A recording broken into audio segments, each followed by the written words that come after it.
Este programa es apto para toda la familia. Su contenido no presenta escenas de sexo ni violencia. El Canal 9 no se hace responsable por las diferentes declaraciones de las personas o situaciones que se puedan presentar en nuestras producciones, ni tampoco respalda o se identifica con las mismas. En esta forma se completaba producción de herrería, producción de talabartería, producción de sastrería y la otra cosa, la producción de acabados en textiles.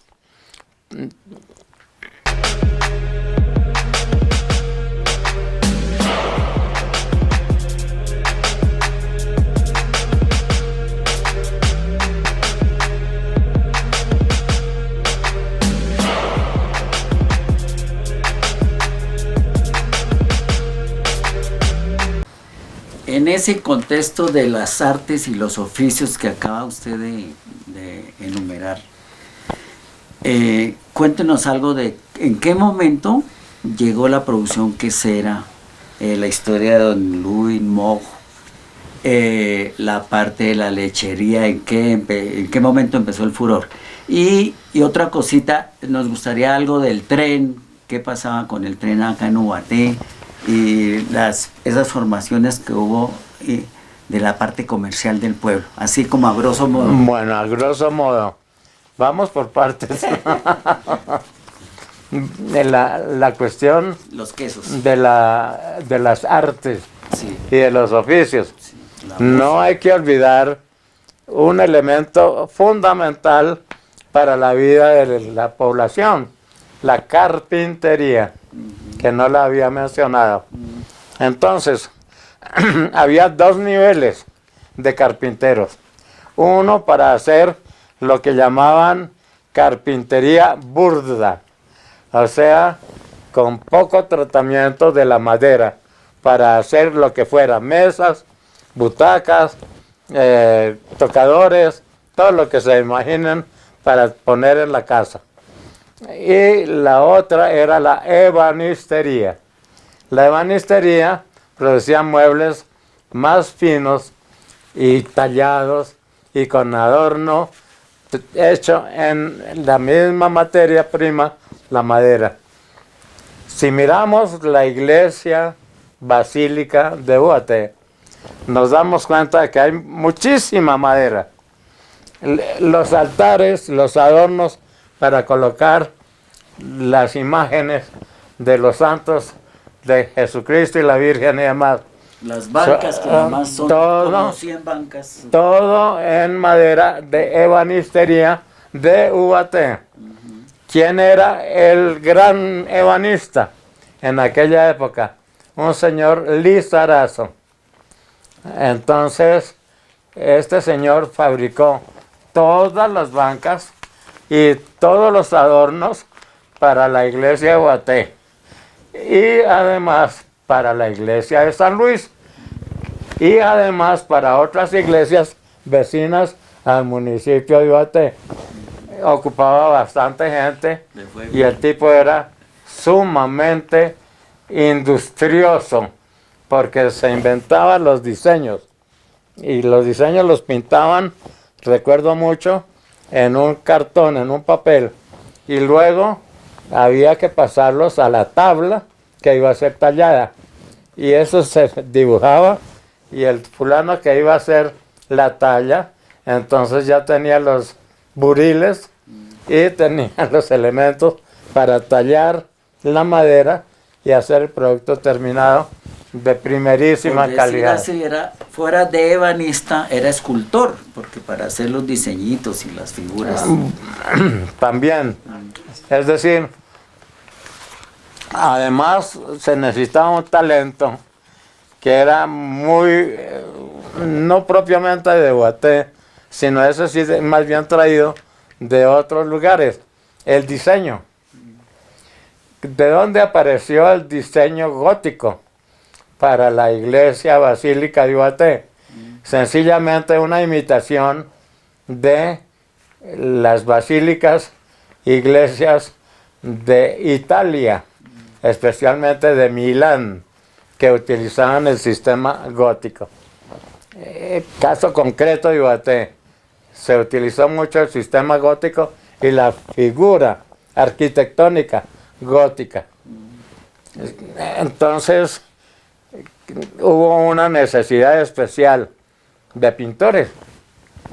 Había un joven muy simpático a quien llamaban Figuritas. Figuritas era el tipo que andaba con un tarro de pintura de un determinado color cada día para ir a pintar las obras que hacían los carpinteros, los ebanistas, los talabarteros, lo que fuera. Entonces, él hacía de vez en cuando cuadros. Esos cuadros se consideraban no necesariamente artísticos. No se les dio el tratamiento artístico que tenía, sino simplemente el pintor. Sí. El pintor figuritas. Eso en cuanto al arte, en cuanto a la pintura, en cuanto a la ebanistería y la talabartería. Como es natural, tenemos que entender que quienes manejan animales de tiro, percherones, caballos de paso y demás, necesitan sillas, o sea, monturas. Esas monturas eran fabricadas especialmente en un pueblo que se llama Cucunuba. Entonces, todo lo que era de estribos, sostener los estribos. El estribo lo fabricaba el herrero, pero para sostener el herrero en la montura y todo lo demás que salía de la cincha del animal, pues se necesitaba el talabartero. El talabartero además tenía que hacer otros trabajos muy interesantes. Aparecieron los guarnieles. Los guarnieles eran bolsas hechas en cuero, muy curtidas, que tenían cupo para 2, 3 bolsillos longitudinales y que se utilizaban llevándolos al anca de los animales. Los animales me refiero a caballos y burros. Entonces, esos artículos eran de cuero siempre. Fijémonos que no había otro material diferente del hierro, sino la madera y el cuero. Y eso se conseguía, la herrería conseguía las varillas de hierro y se fundía dando las figuras necesarias, como por ejemplo los pasamanos o cosas para soportar puentes o para soportar escaleras. Pablito, quisiéramos saber un poco sobre la cercanía con la línea del ferrocarril, ¿sí? A ver qué nos puedes comentar acerca del ferrocarril, ¿sí? Del mercado, cómo se intercambiaba el mercado con la llegada de la línea del tren. Y lo otro sería que nos comentaras algo sobre la electricidad, cómo llegó la electricidad a Ubaté. Muy bien, entonces vamos con el tren. Sí, señor. Y luego la electricidad. Muy bien. Las vías de comunicación de Bogotá, Zipaquirá y demás municipios a Ubaté eran caminos de herradura, porque el transporte se hacía por medios, ya conté, animales o por carretas jaladas por animales. Luego hubo un movimiento muy interesante en Colombia que fue el de los ferrocarriles. Se crearon los ferrocarriles nacionales y fue así como el general Mosquera decidió construir ferrocarriles, uno muy importante para Bogotá, el de Girardot, a Bogotá. Entonces apareció que ese ferrocarril tenía extensiones, una a Neiva y otra a Ibagué. El recorrido se hacía por medio de trenes importados en totalidad. Lo que había que importar básicamente eran las locomotoras. ¿De dónde las traían? Algunas, las mejores, de Inglaterra. Entonces, obvio que se necesitaban aparatos con gran capacidad de tiro. Había locomotoras muy grandes y había otras pequeñas. Entre las grandes, yo recuerdo las que se utilizaban para subir o bajar a Girardot.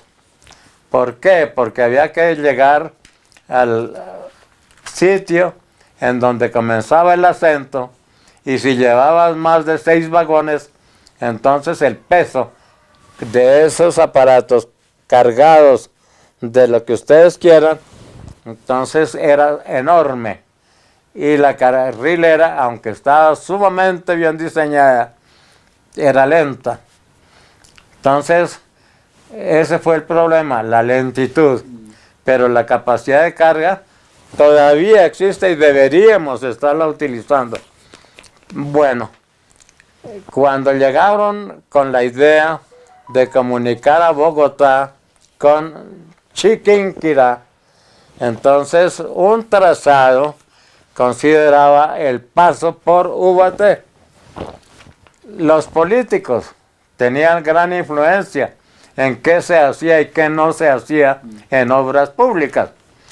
Entonces, los sabios políticos de Ubaté dijeron: no queremos que pase el tren por Ubaté. ¿Por qué? Porque nos trae malas costumbres, nos trae malas influencias. Viene gente de cualquier lugar del país y dice, de golpe les da por quedarse aquí, y no queremos que eso suceda. Entonces, hubo que cambiar el diseño y no pasar el ferrocarril por aquí, por Guatancuy, sino pasarlo por Cucunúa, de Cucunúa bajarlo y pasarlo por el pie de la laguna de Fúquene. Un problema: para pasar por el pie de la laguna de Fúquene había un pantano, y ese pantano se llamaba los pantanos de Gacha. ¿Cómo sortearon esa dificultad? Muy simpático el caso. Llevando árboles de eucaliptus enteros de 15 metros o más de longitud y de gran grosor, para enterrarlos en el pantano y dejar en la parte superior la posibilidad de unir esas grandes vigas por los rieles del ferrocarril. Entonces, el problema de transporte se hizo dificilísimo, porque pasar por ahí era terrorífico. Un riesgo. Se movía el tren de lado a lado, las locomotoras muy pesadas. Todavía queda una en Chiquinquirá, que es una pieza de museo realmente. Y entonces la gente se bajaba del tren, caminaba y esperaba el tren al otro lado del pantano. Entonces, caminaban más rápido que el tren. Entonces, Ubaté se quedó sin la comunicación férrea y teníamos que hacer conexiones. El sitio más cercano para coger el tren a Bogotá era ir a Lenguasaque. Entonces había un bus que se llamaba Ferrocarriles Nacionales, que era propiedad de Alfredo Fajardo y que llevaba pasajeros de Ubaté a Lenguasaque a recoger la carga que venía hacia Ubaté y a llevar los pasajeros de Ubaté a Bogotá. Entonces hubo otro sitio después, que era la estación del Ruhr. Esa estación del Ruhr estaba adelante de Cucunúa, arriba de Cucunúa. Entonces era el otro camino, pero era más largo y había una gran pendiente ahí para subir hasta la estación. Entonces, Ferrocarriles Nacionales no tuvo otro remedio cuando se bajó el volumen de utilización que prohibir el paso de buses en forma paralela a las líneas del ferrocarril. En consecuencia, si íbamos a Bogotá y queríamos utilizar bus, teníamos que parar en Zipaquirá y coger el tren en Zipaquirá. O teníamos que ir a Cucunúa, no, sino preferible Lenguasaque y coger el tren en Lenguasaque. Viajes larguísimos. Era necesario que los pasajeros llevaran avío. El avío era llevar el almuerzo envuelto, envuelto en hojas de chisgua. Sí. Y principalmente se utilizaba un producto puramente de Guaté, la gallina. Entonces ibas a viajar a Bogotá y has preparar una gallina para tu viaje. El fiambre. Pablito, respecto a la luz eléctrica y a la llegada de los aparatos electrónicos a Guaté, ¿qué nos puedes comentar? Es un tema por demás interesante y trae a mi memoria una situación simpática de la época, porque no había otra fuente de iluminación después de las 6 de la tarde que las velas. Si en la casa era poca la cantidad de dinero para comprar velones o comprar lámparas de petróleo o de gas, entonces se usaban unas velas que se decía velas de cebo. Se conseguían en todas las tienditas que había en la época y en las veredas era un producto que al hacer mercado había que llevar combinado con los fósforos. Entonces, no se debía olvidar el llevar velas y fósforos como un elemento indispensable para poder ver por la noche en dónde estás cuando te estás acostando y qué tienes en tu alrededor, si es que se usaba cama alta o cama más bien contra el suelo. La cama alta le llamaban cuja y se hacía de manera rústica en 4 palos, a veces palos de eucaliptus o a veces de otra manera en madera más fina y algo pulida. Sobre eso se hacía entonces un tejido con caña brava. La caña brava se conseguía muy fácilmente en todos lados, en todas las fincas, y se utilizaba amarrando una caña contra la otra con cuerditas de fique. Este era el soporte para poner encima de las cañas una estera, y la estera era hecha con junco traído de la laguna de Fúquene y aplanchado y alisado para que le diera algo de utilización al camastro, a la cama. No se utilizaban, por supuesto, elementos de cambio para dormir. Simplemente la gente dormía exactamente con la misma ropa que había utilizado durante el día. Si había cambio de ropas, debía ser en la mañana del día siguiente. Por la noche, si necesitaba luz, por supuesto, debo repetir que tenías que prender la vela.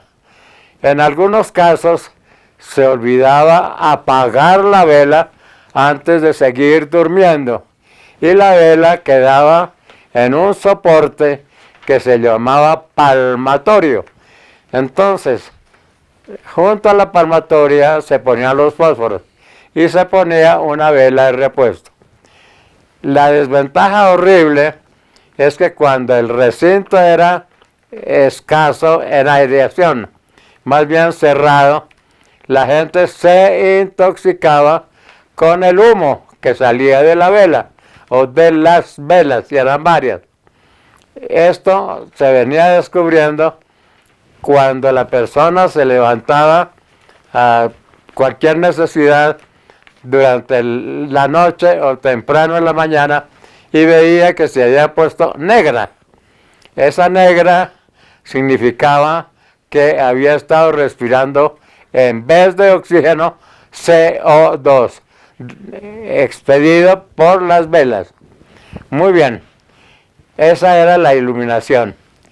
Cuando vino el modernismo de la electricidad, obvio que en Ubaté no había rastros de servicio eléctrico, sino que aparecieron las lámparas a gas, que era gas generado por petróleo a presión en un recipiente en donde se bombeaba para que se formara una presión que condujera el gas del petróleo hacia una caperuza que encendían y tenía mucha duración siempre y cuando no le diera aire. La caperuza estaba envuelta o encerrada en un recipiente de vidrio para que la luz que expedía iluminara la habitación. Cuando ya hubo el paso necesario para establecer el servicio eléctrico, la pregunta era, ¿y quién va a hacer esa inversión? O decían gasto. Apareció una familia de apellido Vélez, y los Vélez trajeron un equipo que llamaron la Pelton. Esa Pelton se movía con agua del río Ubaté. Entonces localizaron la planta de energía arriba del convento de San Luis. La conducción tenía que ser hecha por cables, y esos cables, obvio, eran de cobre. La distribución de la energía se hacía casa por casa. Los Vélez trajeron su Pelton, que al fin y al cabo era una turbina que generaba electricidad suficiente para iluminar las principales casas del pueblo de Ubaté, y era necesaria la instalación del servicio de conducción eléctrica. De esto se encargó un señor experto electricista de apellido Rodríguez. Él iba por todas las casas estableciendo su tendido de cablecitos conductores de la energía. Había que tener especial cuidado en que no se pelaran los cables, porque se podían generar cortocircuitos. Por eso establecieron el uso de unos cablecitos adicionales que se llamaban fusibles. Tuvo un hijo, el señor Rodríguez, y a ese hijo lo llamaron fusible. Entonces, O sea, las no son fusibles. Está buena. Entonces, fusible, cuando creció, estudió en el Instituto Bolívar conmigo. Cuando creció, era el ayudante de su padre para hacer las instalaciones eléctricas. La más notable fue la de la iluminación para la iglesia. Entonces ya habían pasado los años de los Vélez con su planta eléctrica, porque la calidad de la iluminación era deficiente, debido a que si había disminución en la cantidad de agua que moviera la Pelton, bajaba el nivel de iluminación, y cuando había buena cantidad de agua, la Pelton giraba más rápido, la iluminación mejoraba. No había manera de evitar el que se generaran esos cambios en la calidad del fluido eléctrico. Vino entonces la conducción de energía eléctrica de fuera de UAT. Entonces ya tendríamos que hablar de lo que fue la electrificación en el municipio, trayendo energía desde una planta de Zipaquirá que todavía existe, que es la termoeléctrica. Ya no se generaba energía con agua, sino con calor generado por carbón. Todavía existe, vuelvo a repetir, esa planta, y de esas hay en Colombia todavía 16. Ya no hablamos de hidroeléctrica, sino hablamos de termoeléctrica. Bueno, ahí paramos en los años 50. La iluminación en la iglesia de Ibaté fue notable. Se pudo hacer una instalación adicional de parlantes para que el sonido generado por los sacerdotes o quienes hablaran en el recinto de la iglesia fuera difundido por toda la iglesia.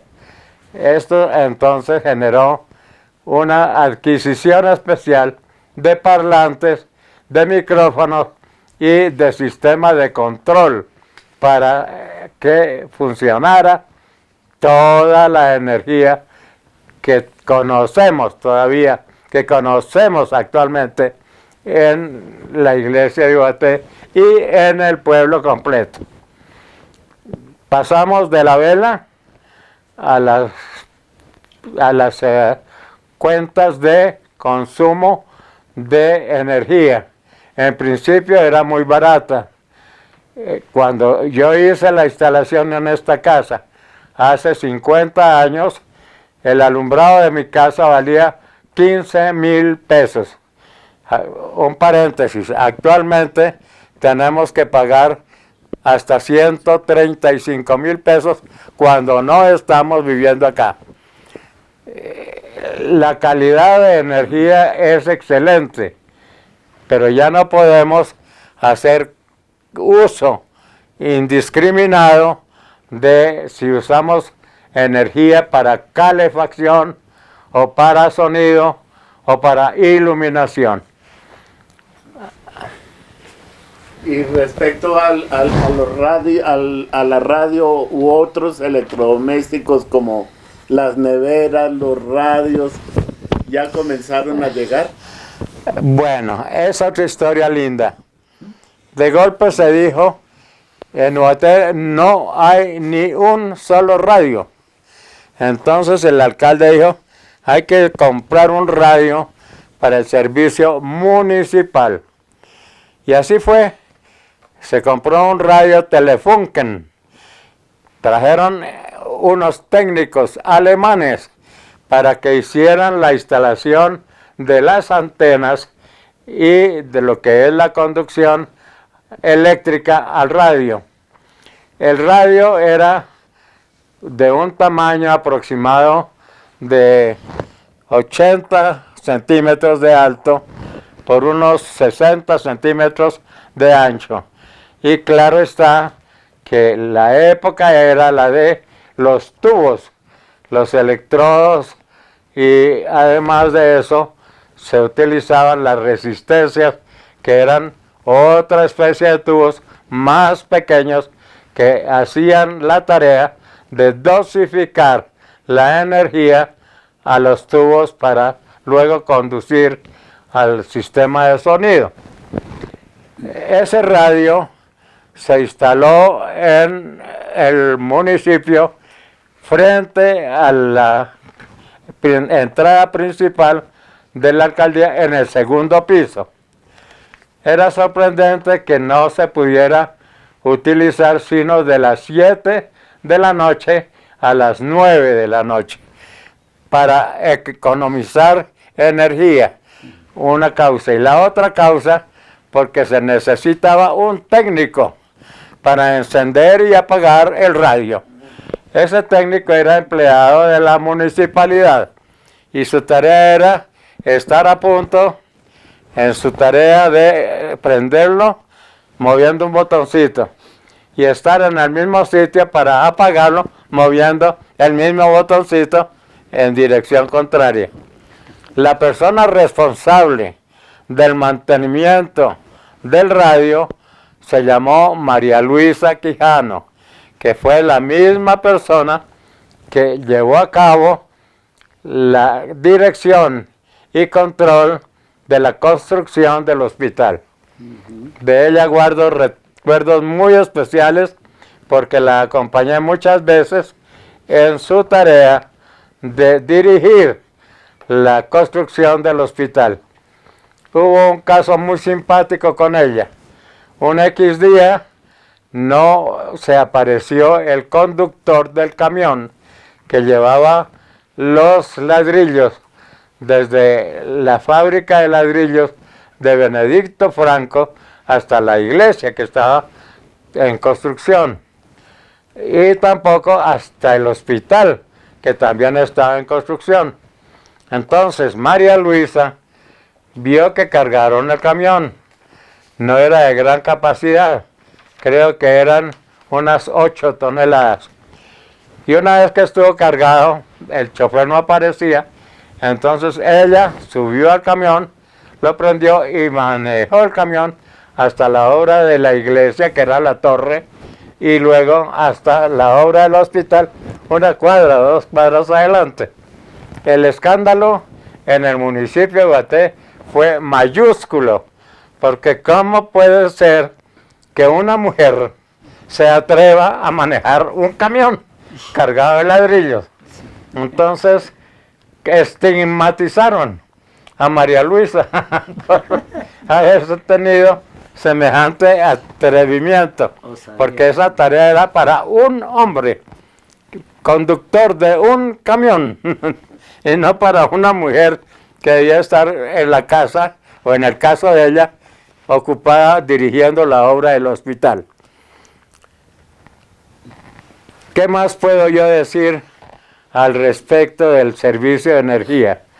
Que desafortunadamente en alguna oportunidad cayó un rayo en el pararrayos instalado en la torre de la iglesia, no en la torre principal, sino en la torre adjunta, en la parte de atrás. Y ese rayo desbarató todas las conexiones eléctricas, no solamente de la iglesia, sino de la casa cural y de todas las casas de esa cuadra.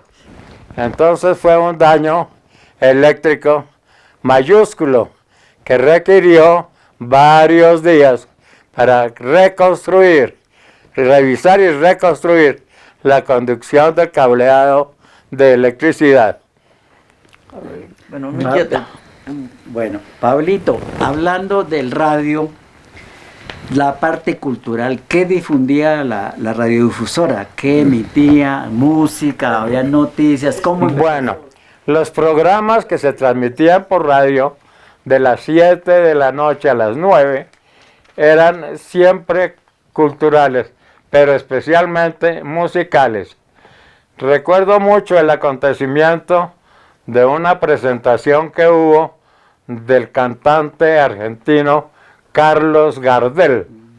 Llegó mi padre a la casa casi que corriendo, diciéndole a mi madre: arréglate que vamos a salir a la calle, coge a los niños y sácalos, vamos a la plaza principal. ¿A qué? A oír radio. Entonces fuimos y efectivamente nos paramos allá frente a la puerta de la alcaldía a oír a Carlos Gardel cantando. Trato de acordarme de la canción del tango que él presentó, que decía: soy un pobre miserable, sin ambiente y sin testigo y sin fortuna, que de las dichas de este mundo no disfruto ninguna. Esa era la especie de poesía. Esa era una. La otra cosa es que había obviamente más tareas para el hombre que controlaba el radio. Esas tareas significaba soplar el interior del radio porque caía polvo. Sí. Y en esa época el polvo era abundantísimo, porque no había calles asfaltadas. Entonces le pagaban, vuelvo a repetir, por limpieza del radio, algo distinto a lo que era el encendido y el apagado del mismo aparato.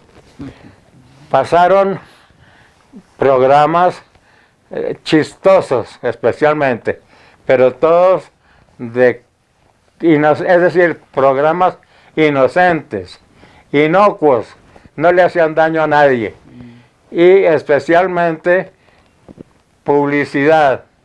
Por ejemplo, una muy famosa que repetían y repetían era la canción Al Chocolate Lucker. Entonces, que decía, toma chocolate Lucker, delicioso por su aroma y su sabor, con la música necesaria. Podría cantarlo, pero no es el momento. Entonces, ya sabemos, prendían el radio y nosotros repetíamos, toma chocolate Lucker. Bueno, con mi hermanito chiquito subíamos a donde estaba instalado el radio. Y una vez que estaba funcionando el radio y vimos unas lucecitas allá adentro. Pues las lucecitas eran de los tubos del radio. Entonces mi hermano me dice, ¿y por dónde se meten los viejos que cantan? para oírlos. Decían, están lejos, están en Bogotá. Bueno, entonces, del radio de UAT se desprendió el uso de radios en las casas. Y hubo un fulano, creo que era de origen italiano, que apareció vendiendo radios de casa en casa y cobraba cuotas mensuales para que la gente pudiera adquirir su radio sin mucha dificultad económica. Sí. La cuota mensual, recuerdo mucho, era de 20 pesos. Entonces pagabas el radio y al cabo de un año el radio era tuyo. Luego eso desapareció con los radios transistores. La comunicación por radio se hizo famosísima, no solamente en el pueblo, sino en las veredas, porque los campesinos a las 6 de la mañana estaban oyendo radio, con un radiecito colgado de lado, y se llevaban el asadón del otro lado del radiecito.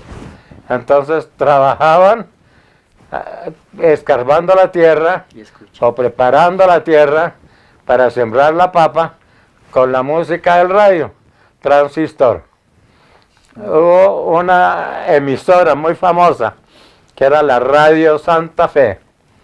Cuando yo fui ya adulto, que había dejado mis estudios en el seminario, conocí al dueño de la Radio Santa Fe. Y entonces me dijo, ¿usted sabe leer bien? Sí, yo creo que sí, sé leer.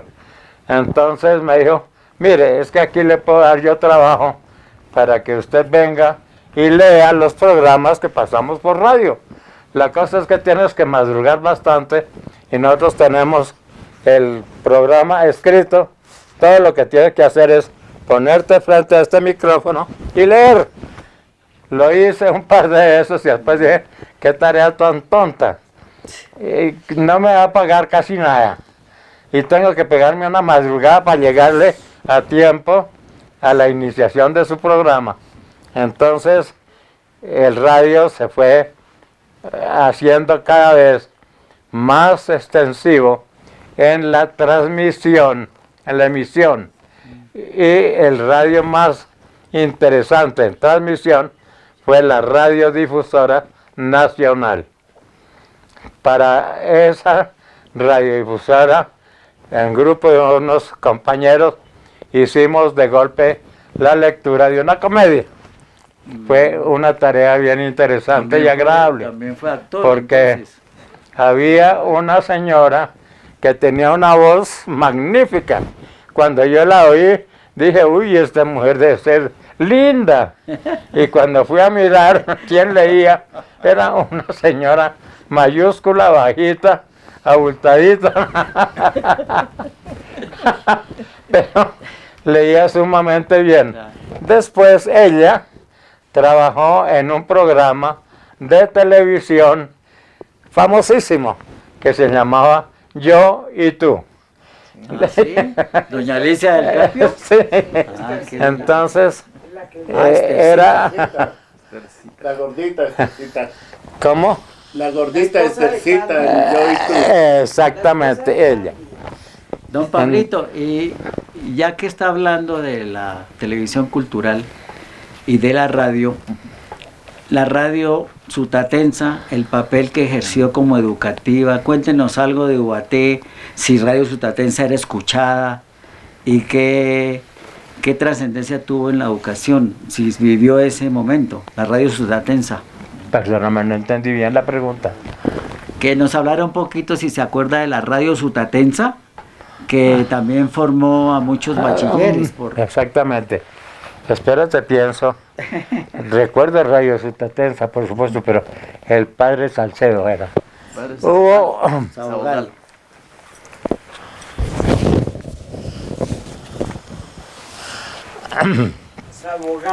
Padre Sabogal.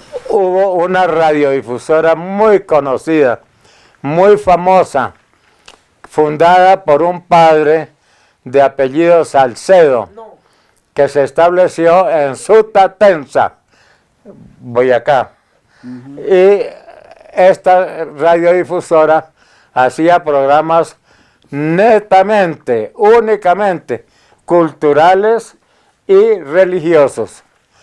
Entonces, cualquier persona que quisiera ir y poner una queja, especie de demanda, o una sugerencia, especie de presentación de una necesidad en su vereda, en su casa, iba a Radio Sutatensa, hablaba con el padre Salcedo y él le daba forma a la presentación radial necesaria para transmitir su mensaje en el cupo preestablecido.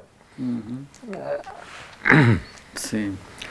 Ahora ya, digamos, en la parte musical, en ese momento el contexto musical de UAT, ¿en qué se desarrollaba? ¿Había furor? ¿Habían integrantes? ¿Habían bandas? ¿Habían pianistas?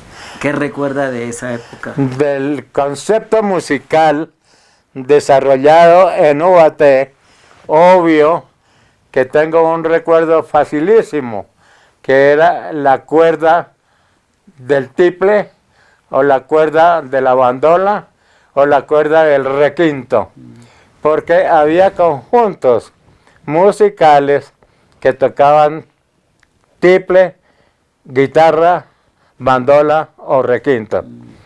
Eran famosos porque los invitaban mucho a los paseos o a serenatas nocturnas.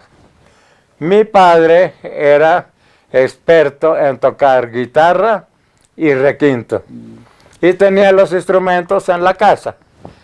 Un día me vio tratando de utilizar la guitarra y se puso disgustado conmigo.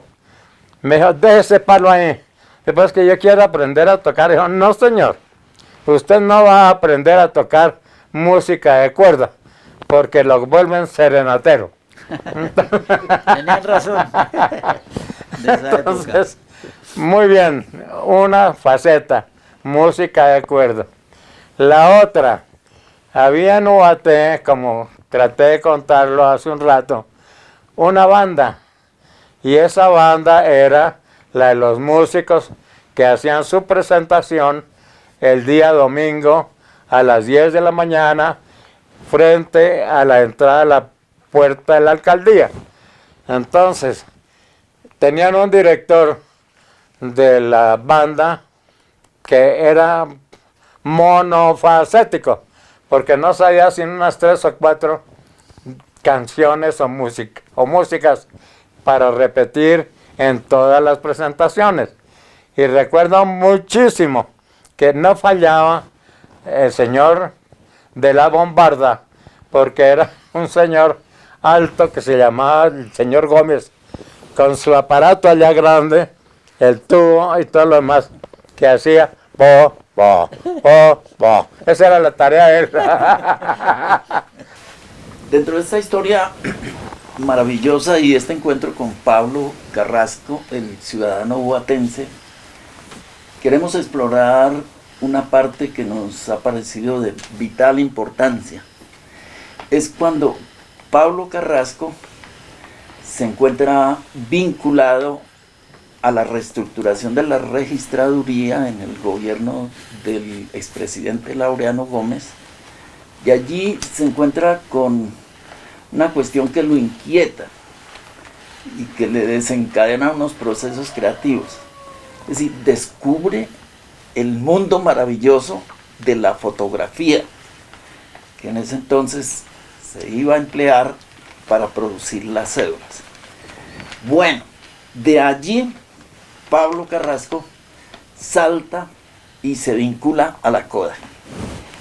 Y por eso, de aquí en adelante, saludamos efusivamente al señor gerente de la Kodak Internacional en Colombia. Cuéntenos cómo es esa historia del ciudadano huatense que resulta presidiendo la Kodak en Colombia. Ustedes me están invitando a que haga un recuento muy personal acerca de la historia de mi vida en relación a mi época de trabajo, desde cuando salí de la misión técnica canadiense y me pasé a la Kodak colombiana, subsidiaria en Colombia de la compañía internacional Eastman Kodak Company, fundada en la ciudad de Rochester, en el estado de Nueva York, por el señor George Eastman, hace más de 100 años.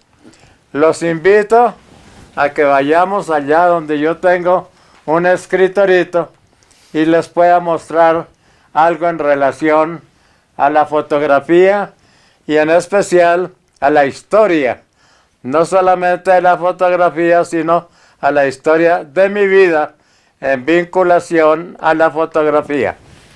Bueno, de aquí en adelante vamos a hablar con el señor gerente de la Kodak Internacional, don Pablo Carrasco. Don Pablo, cuéntenos su historia como gerente de la Kodak. ¿Cómo fue ese episodio tan maravilloso de su vida? Es un tema bien interesante y fácil de recordar porque es la historia de mi propia vida laboral. Una vez que salí de la Registraduría Nacional, o sea, de la misión técnica canadiense, y entré a trabajar con Kodak colombiana, pues tuve que aprender lo más que había de información en cuanto a ese invento de la fotografía. En resumen, puedo decir que nació de la inquietud del ser humano de grabar en alguna forma las cosas que ve a su alrededor, bien sean paisajes, bien sean personas o bien sean acontecimientos. Entonces debo decir que ese invento tuvo su origen en algunos científicos de la época en Francia. Recuerdo perfectamente que uno fue Monsieur Talbot y que el otro fue Monsieur Daguerre. Ellos trabajaron sobre la idea de que el hombre encontrara la forma de dibujar, grabar, reproducir, vuelvo a repetir, lo que tenía a la vista a su alrededor.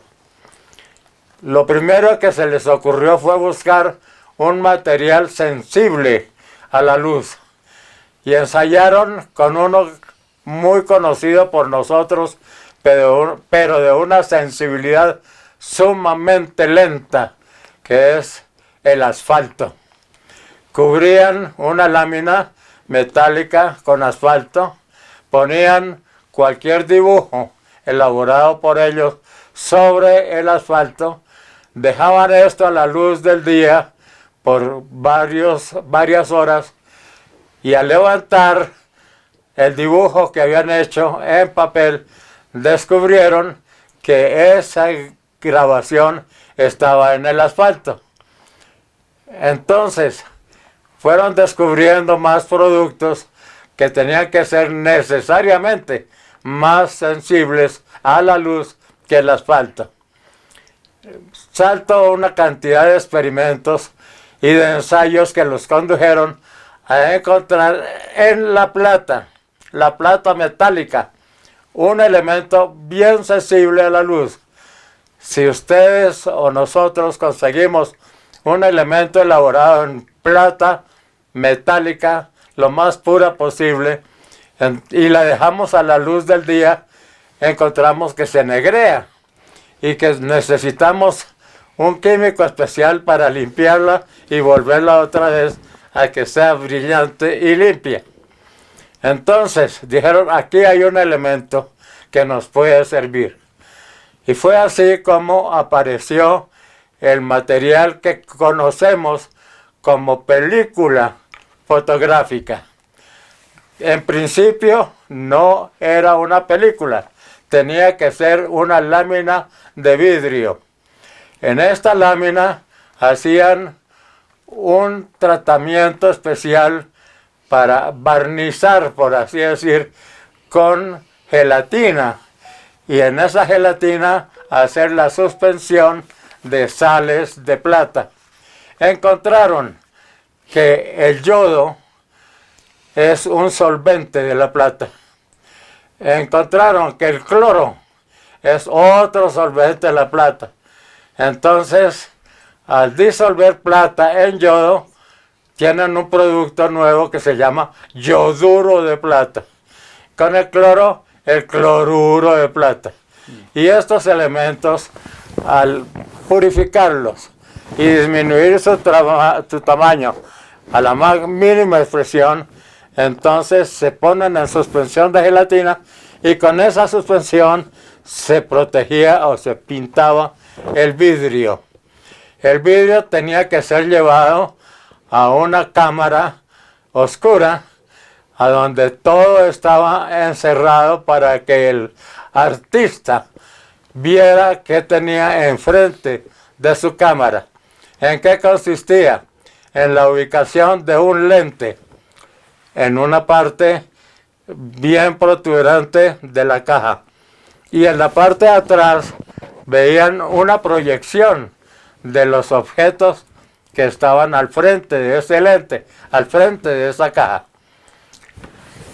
Al poner en exposición la lámina de vidrio cubierta con la gelatina, con yoduro, con cloruro, entonces encontraron que se producía una imagen. Pero esa imagen tenía que ser revelada, y revelarla quería decir hacerla visible. Para hacerla visible, entonces fue necesario descubrir otro tratamiento químico para ennegrecer los cristales que habían recibido la exposición a la luz. Si todo se ennegrecía, no había sino un borrón negro. Por lo tanto, había que suspender en determinado momento la acción de ennegrecimiento. Y para eso descubrieron que hay que usar un químico que se llama detenedor. Pero luego era necesario fijarlo, que no se borrara, que quedara ahí. Entonces apareció el fijador. No me extiendo en descubrir los productos que fueron necesarios para hacer este proceso, porque sería muy largo. Bueno. Pero una vez que se descubrió cómo hacer esa imagen visible, permanente, entonces aparecieron lo que llamamos los negativos. Lo que estaba al frente de la cámara, blanco, aparecía aquí como negro. Y etcétera, todo cambiaba, incluyendo la inversión lateral. Lo que estaba al lado derecho aparecía al lado izquierdo. Lo que estaba arriba aparecía abajo. ¿Por qué? porque los rayos de luz no se doblan, sino que van en línea recta. Ese fue el invento de la película. Pero luego se necesitaba hacer un elemento en donde la película pudiera ser expuesta a la luz. Y fueron elaborando ensayos. Yo tengo algunos de esos aquí en mi archivo particular para hacer entonces que esos aparaticos fueran cada vez más pequeños, más livianos, pero igualmente útiles para producir y guardar imágenes fotográficas. Entonces fue ahí cuando aparecieron las cámaras fotográficas, un sinnúmero de aparaticos fotográficos que comenzaron con la forma o el formato de un cajón y fueron siendo combinados, cambiados, hasta llegar a las cámaras que tenemos ahora, que son absolutamente portátiles, livianas y de una calidad de reproducción de imagen fascinante. Esta labor titánica de hacer que la fotografía llegara al alcance popular. Y luego pasamos con Ricardo a degustar muchas de las fotografías que dan cuenta de su historia. Entonces, cuéntenos, don Pablo, cómo fue ese reto grande de gerenciar la Kodak International en Colombia. ¿Cuántas personas estaban bajo su cargo? ¿Cómo fue eso? Otra pregunta muy interesante también. En principio, la fotografía se descubrió solamente para reproducir imágenes en blanco y negro. Pero nació la inquietud de reproducir las imágenes con todos los colores y los tonos que se pueden conseguir con la iluminación de la luz del día o inclusive con iluminación artificial sobre las fotografías que se quieren tomar. Entonces, encontraremos que en el año de 1958 ya estaba popularizándose ese invento de fotografía a todo color en los Estados Unidos, que fue en donde se hizo el gran descubrimiento, que precisamente no fue un descubrimiento dado por químicos, sino un descubrimiento dado por músicos que utilizaban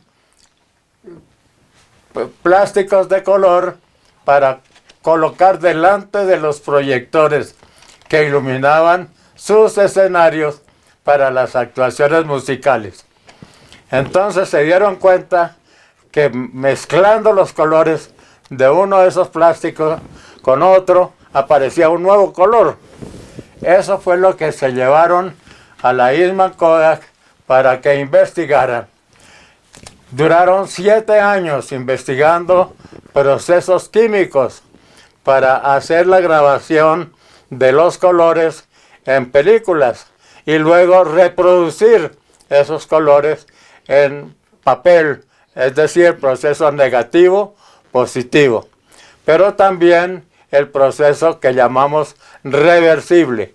La misma película, sin ser utilizada para hacer una copia, daba la posibilidad de convertir la imagen grabada originalmente como negativo en positivo. Cuando yo ingresé a Kodak Colombiana, solamente existía un laboratorio para procesar películas de cine reversibles en 16 milímetros. Y las de 16 podían servir para hacer películas proyectables en el lugar de 8 milímetros. Mi primer cargo fue el de supervisar ese laboratorio, en donde había 2 técnicos. Cuando fui a los Estados Unidos, entonces ya no supervisaba a nadie, sino que fui a aprender los nuevos procesos para hacer los trabajos de fotografía a todo color. Mi primer paso fue precisamente aprender la composición química de las películas y el tratamiento, por supuesto, también químico, para obtener la reproducción de los colores. Nació entonces una gran industria a nivel mundial y afortunadamente un país que sirvió de cuna, de base, para poner estos productos en el mercado público, es decir, los consumidores nacionales, fue precisamente la ciudad de Medellín, en donde establecimos el primer laboratorio para procesos fotográficos a todo color, con la firma de Odu Perli. Entonces, después de ese laboratorio en Medellín, obviamente el invento tenía que ser trasladado a otros países. Y fue así como tuve que ir primero al Perú, después al Ecuador, después a Bolivia y establecer los procesos que había aprendido a establecer en Medellín. Se fue popularizando hasta el punto de que el crecimiento de ventas y de consumo fue haciendo necesario establecer más laboratorios en Colombia. Entonces, ¿en dónde estaban los mercados principales? Obvio, en las principales ciudades del país. El segundo lugar fue Cali, después de Medellín. Y después el otro, Barranquilla. Pero por supuesto, el de mayor volumen que necesitó 2 laboratorios era el mercado de Bogotá. Mi primer paso entonces fue el de trabajar como gerente de ventas de los productos fotográficos existentes en la compañía en esa época. Pasados 3 años, encontraron que no solamente se trataba de vender, sino trataba de establecer nuevos mercados. Entonces cambiaron mi título de gerente de ventas a gerente de mercadeo. Duré 16 años en la compañía ejerciendo esa labor de gerente de mercadeo, que es distinta a la tarea exclusiva de vender, porque hace contacto directamente con el fabricante para desarrollar nuevos productos, nuevas técnicas, diferentes aplicaciones con distintas utilizaciones. Nació una industria en Colombia sumamente importante, la industria de reproducción gráfica, es decir, lo que llamamos artes gráficas. Los periódicos, revistas y demás publicaban todas sus imágenes en blanco y negro. Si querían publicar algo en color, tenían que mandar los originales en color a los Estados Unidos, a una compañía que se llamaba Brown and Bigelow. De allá entonces mandaban lo que conocimos como separación de colores. Y en Colombia, al recibir la separación de colores, había que preparar las planchas litográficas para hacer la impresión, bien fueran rotativas para los periódicos, que entre otras cosas, el primero en Colombia fue El Espectador. Fue mi primer cliente, donde tuve que trabajar con los técnicos del laboratorio para que el periódico tuviera la posibilidad de publicar las fotos de acontecimiento diario a todo color. Aparecieron, por supuesto, un sinnúmero de aplicaciones en revistas de carácter social. La primera fue Barranquilla Gráfica, la segunda fue Cromos en Bogotá. Y después fueron apareciendo otras revistas y otros periódicos en las distintas ciudades de Colombia, como en Bucaramanga, como en Pereira y otras que están al sur del país, en en Ipiales, no, sino en otra ciudad importante después de Cali, cuando viajas a Popayán. Entonces, tienes tú el crecimiento más fascinante, más rápido en la aplicación de la fotografía de color. Pero no solamente en el aspecto gráfico, sino en el aspecto doméstico. Las personas que quieren ver sus fotografías a todo color podían comenzar a hacerlo utilizando películas negativas o positivas reversibles a todo color.